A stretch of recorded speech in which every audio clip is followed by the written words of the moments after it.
do that. But in that case, we have to make an absolute statement of their factuality. And this is how Mayasu produces this puncture in the circle of correlationism. He shows that there is, in fact, an absolute which is thinkable.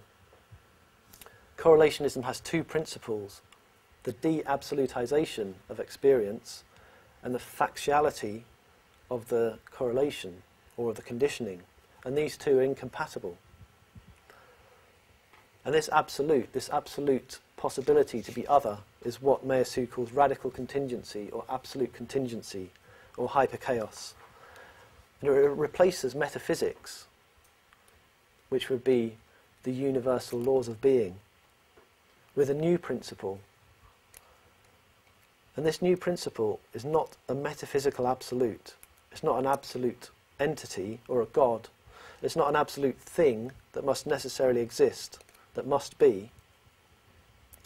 It's what he says is an absolute that is not an absolute entity, an hypothetical principle. That is a principle that doesn't depend on anything else, but it can be proved by argument. It's a kind of escape hole that pre-exists in the finite circle of correlationist thought.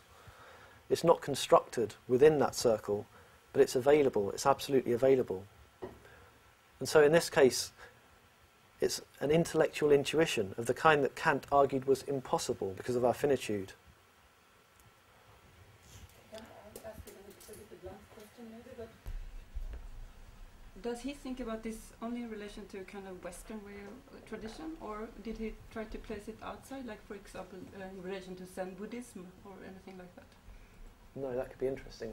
I'm not aware of him ever talking about that. Yeah. Is there a similar concept?